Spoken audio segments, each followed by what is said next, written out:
Bem-vinda a mais um podcast aqui da Poracá, onde a gente compartilha visões e conhecimentos novos e inovadores sobre o mundo dos animais.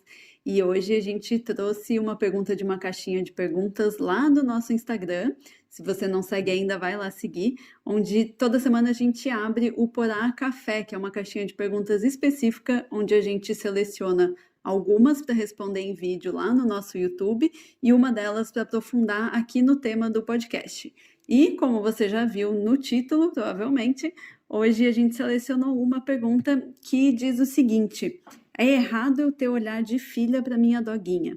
E acho que esse é um tema que muita gente tem dúvida, que gera bastante discussão, e a gente quis trazer porque a gente nunca traz uma resposta simples de sim ou não para as coisas, porque é importante a gente pensar o que está por trás disso, né? O que vai além do óbvio quando as pessoas querem dizer tratar o cachorro como filho ou ter esse olhar. Pensando nisso, a gente pode ter um olhar muito filosófico, assim, desde a nossa conduta com os animais e desde como que eles precisam ser cuidados e o que é real qualidade de vida para eles. Antes da gente entrar na pergunta, eu gostaria até de compartilhar uma história, porque para quem nem imagina, né, e enxerga o nosso estilo de vida hoje em dia no Instagram, eu já trabalhei na indústria, né, no mercado mesmo, pet, e eu tive a experiência de atuar por alguns anos numa empresa de ração, numa ração super premium, e o meu trabalho basicamente era, no departamento de marketing, convencer mais pessoas a consumirem desse produto industrializado. Então, era um canal de formação de opinião. A gente patrocinava veterinários, patrocinava criadores e a gente fazia muitos estudos de mercado para entender como promover mais vendas, como que a gente poderia ser um participante maior nesse imenso mercado. Enfim, tive acesso à informação de uma indústria farmacêutica veterinária que encomendou uma pesquisa de mercado para entender o perfil dos tutores e até entender como traçar as melhores estratégias para conseguir vender mais para esse público. Na pesquisa, eles queriam saber exatamente como que os tutores enxergavam os seus animais, né? E principalmente estudando diferentes classes sociais, estilo de vida, tipo de moradia. E aí eles conseguiram fazer a correlação, chegaram à conclusão nesse estudo de que quanto mais próximo da cama do tutor o pet dorme, maior a probabilidade desse tutor enxergá-lo como um filho, um ser que aspira cuidados como um ser humano, né, naquela fase muito vulnerável da vida que é a nossa fase de filhote. Então, a partir disso, a empresa ela buscava atingir, né, as pessoas que tinham esse maior vínculo pelo apelo emocional em suas campanhas publicitárias e fotos e materiais de marketing. Então a gente já pode ver o quanto, né, assim, primeiro que é normal, eu acho, né, a partir do momento que a gente traz os animais mais para perto desse convívio, a gente começar a ter esse olhar mais amoroso e mais empático e começar a ver o quanto isso também é usado pela indústria, pelo mercado como uma manipulação até, né? Porque se a gente começa a enxergar eles com o mesmo valor de um filho humano, a gente quer dar para eles as melhores coisas, às vezes as coisas mais caras, e aí até entra um pouco nessa questão de que às vezes eles não precisam da coleira mais cara, por exemplo, né? Eles só precisam de uma boa coleira, eles não precisam da coleira mais bonitinha, né? Então entra um pouco até nessa distorção do olhar, mas que tudo bem, né? Não é nada que prejudique o cão, mas o quanto o mercado acaba se aproveitando disso, né? O mercado ele tenta moldar nosso padrão de consumo, ele tenta pegar a gente justamente nesses pontos mais emocionais da nossa vida mesmo. Uma outra coisa super interessante que a gente fala até na nossa Masterclass Desvendando Vira-Latas é que ao longo do tempo os cães foram sendo selecionados por nós humanos, principalmente os cães de companhia, para eles terem características que nos lembrem características de bebê. Então, isso foi feito de uma maneira proposital para inspirar mais cuidados por nós. Então, eles têm olhos muito grandes, né? Eles têm uma carinha fofa, orelhinha caidinha. É uma carinha que automaticamente nos remete a filhote, a cuidado. Isso foi feito tanto propositalmente em cães de companhia, quanto cães, por exemplo, vira-latas, cães de rua, eles sofreram essa seleção natural porque eram os cães que ganhavam mais comida ou que eram adotados, que ganhavam mais cuidado e conseguiam se reproduzir. Então, tem essa coisa muito instintiva maternal também, que é ativada só pelos cães serem fofos, né? Então, é muito natural a gente começar a ter essas emoções, essas sensações e esse olhar de filho, de cuidado, né? No sentido de que é um ser que inspira esse cuidado. Exato. E tanto uma coisa é amarrada na outra, porque a gente querer ter cães por perto vem de encontro também com outro fenômeno que foi a nossa mudança de estilo de vida. Então, antes a gente tinha cães em sítios, em casas com um espaço grande, com quintais, era muito natural os cães viverem mais afastados da família, boa parte do dia, só entravam à noite, né? Eu já conheci cães assim. Também comenta aqui se você já conheceu cães que eles viviam eram parte integrante da família, mas tinham uma vida independente. Eles ficavam muito mais no quintal, ficavam na frente da casa, tomando conta da frente da casa. Então, eram breves os momentos, comparado das 24 horas por dia, eram breves os momentos que eles estavam intimamente ligados, assim, bem próximos, né? Deitado no pé do tutor, deitado no sofá junto, né? Quando podia subir no sofá. E com essa mudança do nosso estilo de vida, de não morar mais em casas assim, não ter tanto espaço assim, e viver num apartamento mais fechadinho, em casas menores, isso por si só já impossibilita da gente proporcionar essa diferença no estilo de vida. E os cães acabam assumindo muito da nossa rotina, ficando perto da gente o tempo todo dentro de casa, e acaba sendo inevitável, até pelo vínculo que a gente cria. A gente é de uma espécie social, eles também são de uma espécie social, está mais do que provado o quão faz bem para ambas as espécies elas interagirem entre si, né? As duas sentem real prazer de interagir uma com a outra. Então, é inevitável a gente ir para esse lado de enxergar, às vezes, os pets como filhos. E aí, até você falando, me veio uma coisa muito importante que quando a gente tinha esses cães de quintal e tudo que eram tratados quase de maneira oposta ao jeito que a gente trata os cães hoje em dia, criou-se também uma associação de que tratar um animal como um animal era algo ruim, porque antigamente a gente via os animais sendo tratados com mais desdém. Então, era o cão, às vezes, que ficava preso numa corrente, que ganhava só resto de comida, e a gente formou essa associação de que se eu quero cuidar bem, eu tenho que cuidar como um filho. Se eu cuidar como um animal, é associado a uma coisa ruim, né? Algo menor do que eu gostaria, menos do que ele merece. E aqui a gente começa a dar essa aprofundada também no como o nosso inconsciente traz isso. Talvez daí que venha a maior confusão da gente olhar para os pets como filhos, porque a gente acaba cuidando como filhos humanos. Então imagina que na educação humana, como que a gente prepara, né, um recém-nascido que daí vai se desenvolvendo, daí ele começa a se locomover melhor, aí ele começa a interagir através de palavras, ele começa a descobrir o mundo, como que a gente prepara um filho para o mundo? E tem diversas maneiras da gente fazer isso bem ou mal feito, né? E aí que entra a primeira questão aqui: será que o errado mesmo é a gente olhar para os cães, para os gatos como filhos? Ou o errado é a gente assumir uma conduta que não vai prepará-lo para o que ele precisa para ele levar a vida ao nosso lado, afinal eles não tiveram muita escolha de estar na situação que eles estão vivendo com a gente. Então aí a gente entra numa questão mais profunda de como que é o legal da gente cuidar.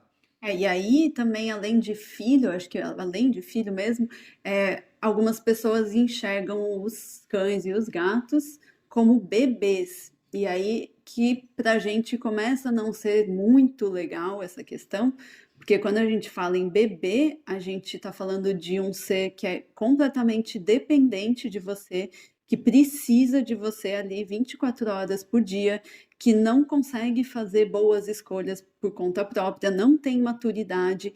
E aí esse olhar para os animais começa a prejudicar eles, porque aí a gente tira deles a capacidade de lidar com as coisas, de se desenvolver como um ser independente, né?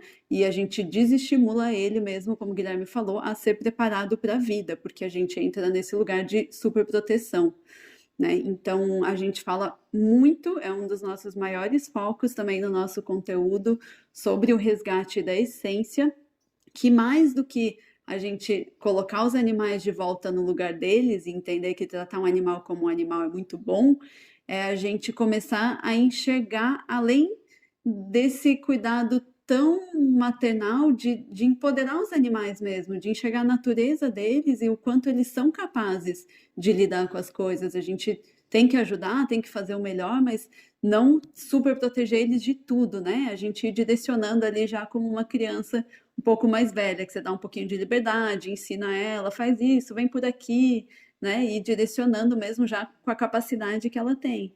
E aqui vale a gente se fazer aquela pergunta de dá para confiar na educação que a gente está proporcionando para o nosso pet? Então, se a gente olhar como um filho, a gente tem que confiar no que a gente está proporcionando de aprendizados, o que a gente tem ensinado, o que a gente tem proporcionado de experiências na vida para formar um bom ser humano com bons valores e tal. Então, quando a gente olha com esse viés para o cuidado dos animais, será que a gente está realmente ajudando? Será que a gente está fazendo com que ele cumpra o propósito da espécie? E às vezes isso é assumir algumas práticas que, do nosso conceito humano, não é exatamente o que a gente faria instintivamente só pelo afeto, porque quando a gente quer cuidar bem, quando a gente é emocionalmente ligado a alguém ou a algum animal, e a gente às vezes não tem o pensamento mais racional, a gente acaba direcionando às vezes esse afeto para práticas que podem até prejudicar a saúde. Então aí vem o caso da superalimentação, porque nós humanos a gente demonstra afeto através da comida. Às vezes a gente quer agradar alguém e a gente oferece uma comida que sabe que a pessoa gosta. Uma pessoa está doente, a gente está cuidando, a gente quer oferecer uma comida e se ela não come é um sinal de que algo não está bem. A gente realmente tenta demonstrar todo esse afeto, às vezes, para os animais, querendo dar tudo o que eles demandam, e não é exatamente isso que eles mais precisam. O que eles precisam é muito da gente cuidar deles como um animal que a Tá falou. E nesse sentido, querendo dizer que, né, às vezes a gente querendo agradar pode acabar deixando um animal obeso, por exemplo, né? Isso não é o melhor para ele, embora a gente sinta que está fazendo o melhor. Um animal muito medroso que a gente protege ele de passar por situações desagradáveis. É lógico que ele precisa de acolhimento e proteção, mas a gente precisa também estimular que ele supere desafios para ele evoluir com o passar do tempo também e ele não ficar estagnado e às vezes com um problema que só vai se agravando porque a gente é responsável, a gente tem alguma possibilidade de intervir a favor dessa situação. E para mim, essa questão de filho também entra nesse ponto da gente ter um olhar tão humanizado sobre eles que aí a gente começa a prejudicar toda essa qualidade de vida. Então, uma coisa é você dizer que você sente esse amor como se fosse um filho e que muitas pessoas também questionam isso e falam que depois que elas tiveram um filho humano de verdade, elas entenderam que o amor pelo animal é gigante, mas de um filho é diferente, né? Enfim, mas é um amor enorme que a gente sente por eles, porém enxergando ele como um animal e respeitando ele por isso, entendendo que ele não é menos porque ele é um animal, porque ele é um cão, né? E não enxergar que ele é como um filho humano, e aí você tratar ele como se fosse mesmo um mini humano, interpretando as ações dele, às vezes colocando emoções e sentimentos que não existem naquela espécie, e aí privando ele de ser realmente a espécie que ele veio ser. Então, isso aí a gente também já entra numa coisa que prejudica muito se você tiver esse olhar. E para quem estuda isso, a gente não tem realmente muito conhecimento, prática nisso, mas já ouvi falar e gostaria de trazer esse ponto de vista diferente, porque eu sei que algumas pessoas podem se identificar. Para quem trabalha com constelação familiar, diz que é um pouco complicada essa questão da gente colocar o animal no lugar do filho, que isso pode criar uma dinâmica familiar aí dentro dos campos que acaba atrapalhando e até prejudicando um pouco o animal, no sentido de que ele está num lugar que não é o dele, né? Então tem essa outra questão mais profunda aí para se pensar, e até se você quiser pesquisar um pouquinho mais sobre isso. Mas para a gente, o mais importante é lembrar que, independente da forma que você enxergue ele, você pode falar que ele é seu filho, e aí eu acho que isso é uma questão muito individual, mas é lembrar o quanto ele é um animal e ele precisa ser tratado como tal, mas sem aquela associação horrível de que animal tem que ser tratado, né, do pior jeito possível, como um animal na nossa consciência atual. A gente evoluiu a consciência, a gente evoluiu a forma como a gente trata e enxerga os animais, e ele deve ser tratado da melhor forma possível de acordo com a espécie dele. Fugir daquela visão de que um animal ele precisa ser domado, ele precisa obedecer, ele precisa se submeter, ele que se enquadre para viver, você já dá casa e comida e ele tem que se enquadrar para viver num lar. Essa visão antiga é a que a Tata falou que a gente evoluiu, graças a Deus, não é porque as coisas foram feitas.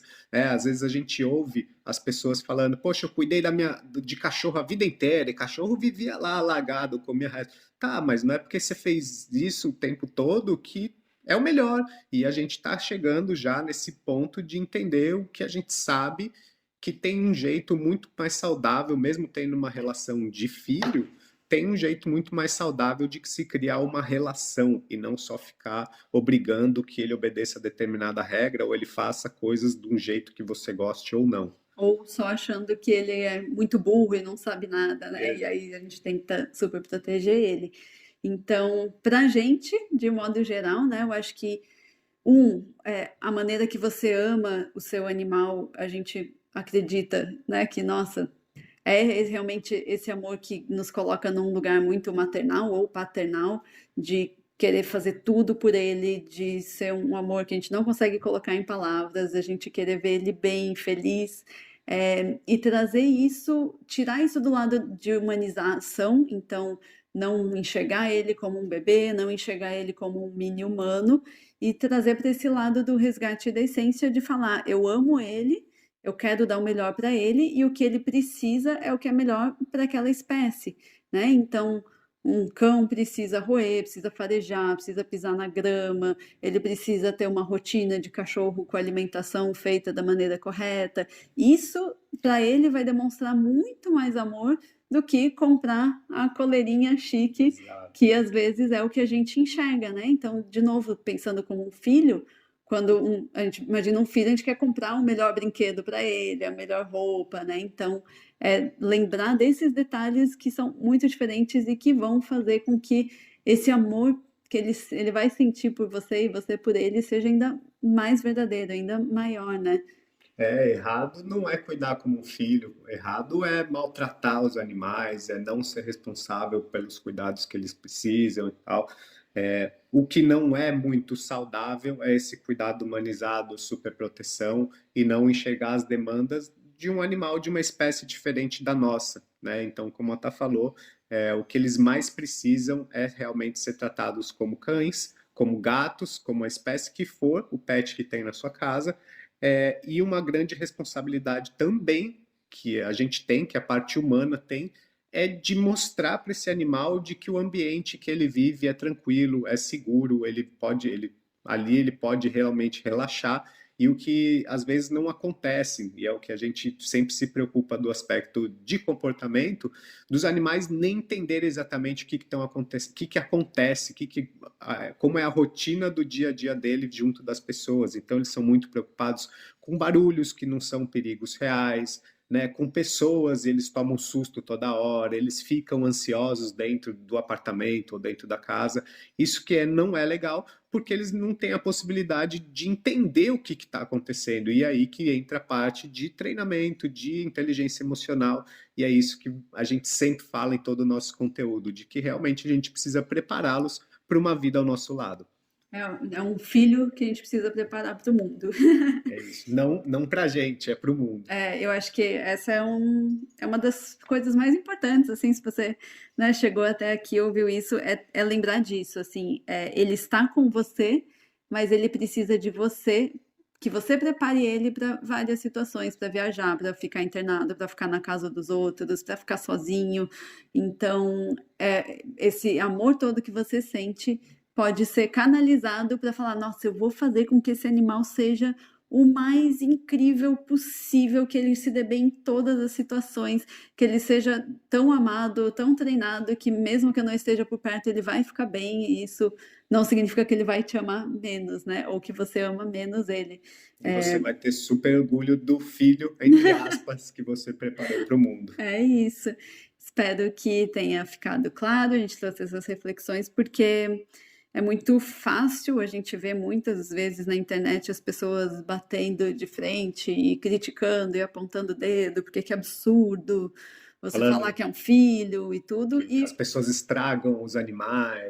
e aí a gente volta para os extremos. Então a gente saiu lá do cachorro que ficava no quintal, e aí agora trouxe para o filho, e aí nada nunca tá certo, né? Então não é a palavra que você usa, eu sei que os consteladores vão discordar, mas aqui falando do campo de comportamento, não é a palavra, mas a forma como você lida com o seu animal é o mais importante de tudo. A E a forma gente como você enxerga essa missão. Isso, e a gente está aqui para te ajudar a ter essa convivência da melhor forma possível.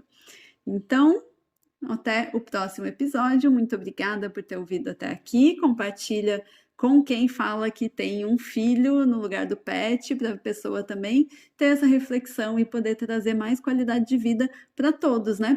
É isso, eu espero que a gente tenha, de alguma maneira, esclarecido esse tema que é um pouco nebuloso, mas o importante é a intenção que você coloca e que você quer dar o seu melhor sempre que possível.